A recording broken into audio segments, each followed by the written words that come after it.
Good morning, everybody. It is Thursday. It feels like Friday to me. I don't know how or why, since Monday was a day that we set aside um, to not. I don't like calling Memorial Day a holiday.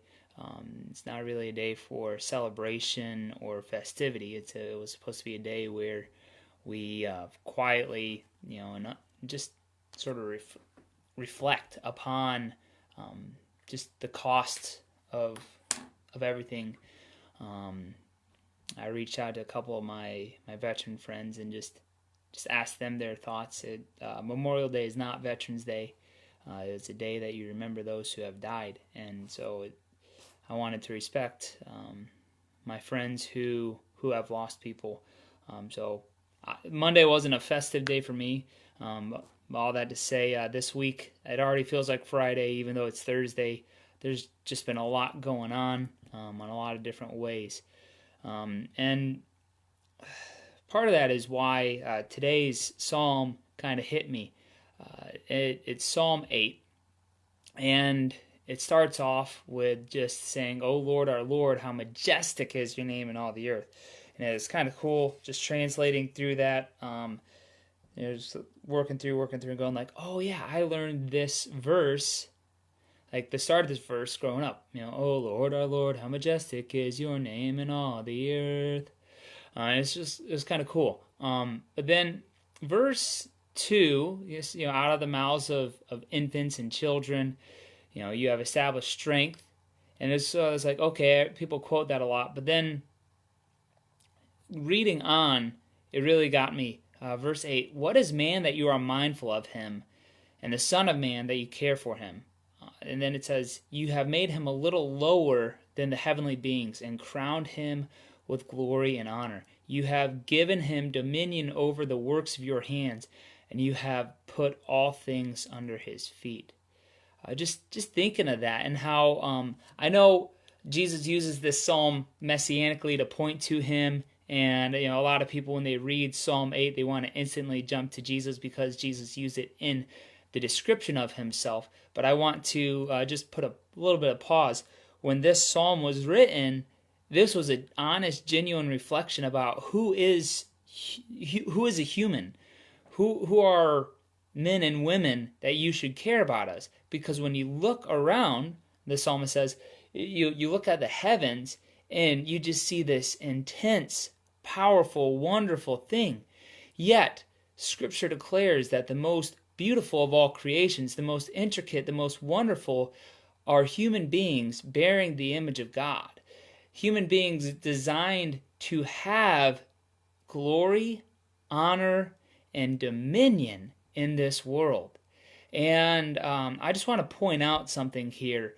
This is not relegated to any sort of ethnicity or gender. People are made in the image of God, and people are supposed to be having dominion over the earth. And sadly, we know that because of the fall, power corrupts. Absolute power corrupts absolutely. People who have power will hold it against those who don't. People have privilege will never want to release it. And just this psalm made me really think about, who are we that the Lord is mindful of us? I just keep thinking about how patient and gracious the Lord is. I don't know about you guys, but just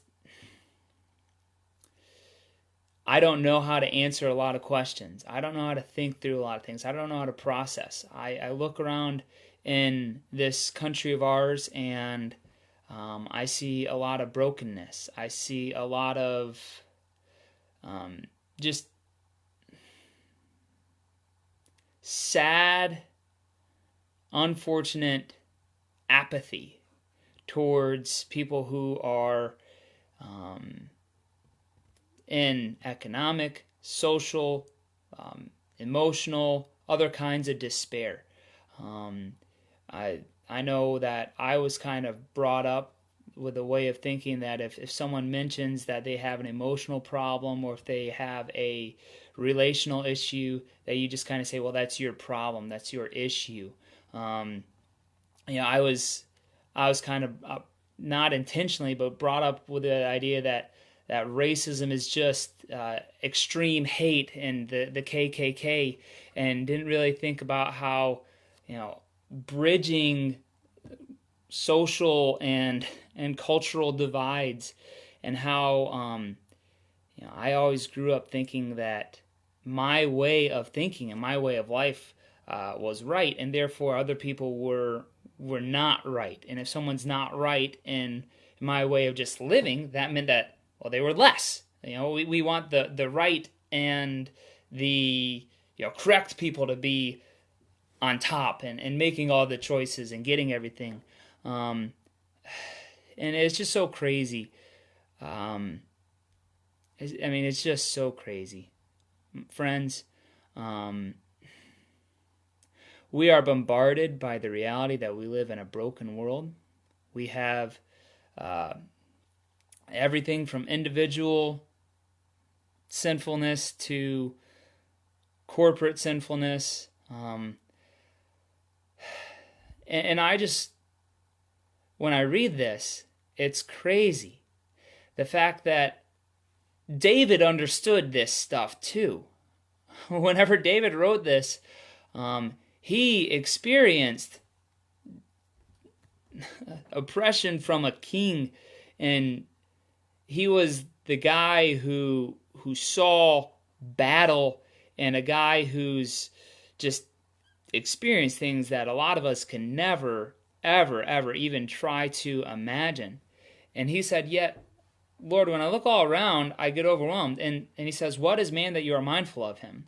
And I think we have to really take this as David saying, who are we that you are mindful of us? Why are we given honor and glory and dominion? And so just watching the events of the last 2 weeks, I want to remind everybody that glory, honor, and dominion aren't things that are relegated to any race, aren't relegated to any education level, aren't relegated to any gender. Everyone that you look at deserves to be respected, and their opinion deserves to be at least heard. And their grief needs to be heard too. All yesterday I said, who am I that I can speak to the grief of, George Floyd's family and what went through?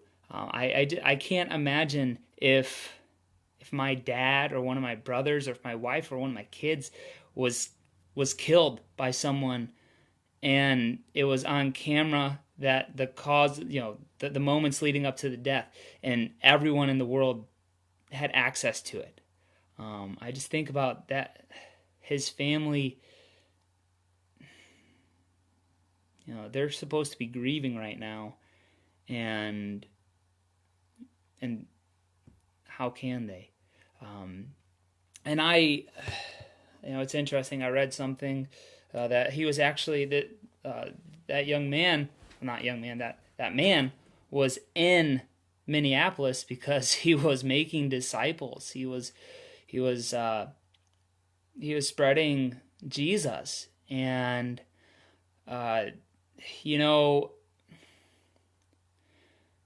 friends, I know that a lot of people that I probably have the complete gamut of political and theological friends on my Facebook. I am friends with people who are agnostic to people who are KJV only.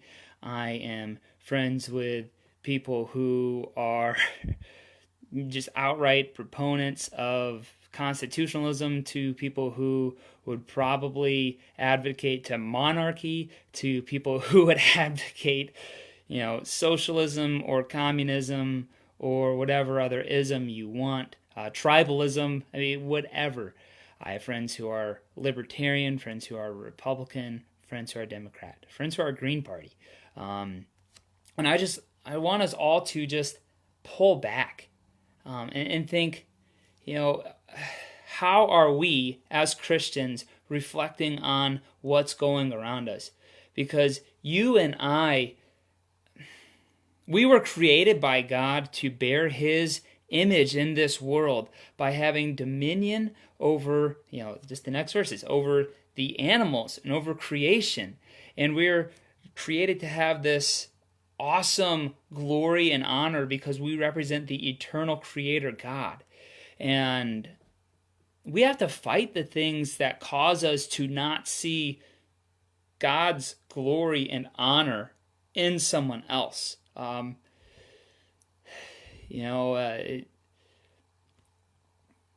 People have been blown away whenever I say Jesus was probably 5'3" and had hair that looked like mine, and probably had a close cropped beard, if any, whenever he walked this world.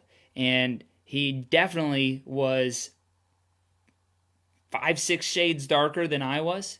Yet whenever we see representations of Jesus, I've been seeing, thankfully, a whole lot more with him having brown hair and maybe green eyes. But he's still kind of my skin tone. And in fact, you still see a lot of pictures where Jesus looks somewhere between blonde and brunette. And, he's 6'2", and I've seen a lot of representations of him with blue eyes. And I just want to say, what messages are we sending with everything that we do, and what messages are we receiving? I have a hard time as a runner who can do fairly impressive things whenever I see people my same age not in the same condition, and that's a sin that I think of someone else as being not as filled with the glory and honor of God. Now that right there, I don't want to gloss over that. I sinfully put myself as the standard, and therefore those who aren't me don't meet it. But this says, who is man that you are mindful of him, and the Son of Man that you, listen to this, that you care for him. God cares about humanity. He cares, and I've said this yesterday, and I've said this a few times. He cares about the injustices. So how do we care about the injustices? A lot of us get caught up on terminology. If you grew up in the 60s, you were taught that one word or one phrase meant something different than people who grew up in the 80s versus people who grew up in the 2000s. And in 10 years, terminology can change again. And so I want to just request that all of us focus on having the ability to see the glory and honor in those that we see, and we seek to give them honor. And this giving someone honor is most often found whenever they are in a position where they are weak and vulnerable and feel a lack of that. And this is where, again, some people might think I'm just a crazy, brainwashed millennial, and I'm crazy, and I could be brainwashed, and I am a millennial, but those three things aren't strung together. I think right now, whenever we see people hurting, whenever we see maybe groups of people hurting, we should ask, why are they hurting? What is their pain? And let's listen to it. Let's be especially careful if there are people that have a different skin tone or gender than us, and let's actually listen and hear, because there might be something that's causing us not to see their glory and honor. And we're taking away the blessing that God has given to them to practice dominion in this earth whenever we don't allow them to have the glory and honor that God has given to them. So right now, we're seeing this really big in America between, ethnicity, where people of color and people not of color seem to be disagreeing with just what is just and what is not just. And that's a big, big category that I want to just say I am not qualified to speak to. I'm a young rural pastor who's experienced a fair amount, but I haven't experienced a lot. But I want us all to take a moment, and I echo David. Who is man that you are mindful of us, God? Thank you that you are. And how can we be mindful of those around us? Because the Lord's name is what needs to be ultimately glorified. And we dishonor him whenever we dishonor his creation, and we especially dishonor him whenever we dishonor people made in his image. And I want to just find ways to reverberate the psalmist and say, "Oh Lord, our Lord, how majestic is your name in all the earth."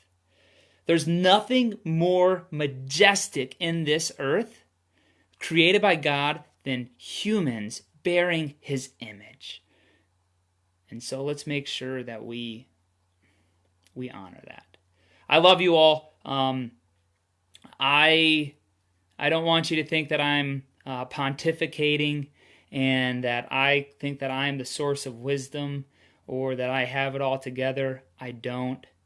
I really don't, and I'm learning daily, and I want you all to humbly walk with me in this life where we're learning. Like I said yesterday on the Facebook post, in life, it's either you win or you learn something. Failures whenever we do not learn. And it's hard to learn if you're putting yourself in the teacher or the superior position. We have to allow someone else to speak into us in order to really learn. I love you. Thank you for bearing with me on this long quarantine May 28th, 2020 devotional. God is good. He is great. He is powerful. Amen.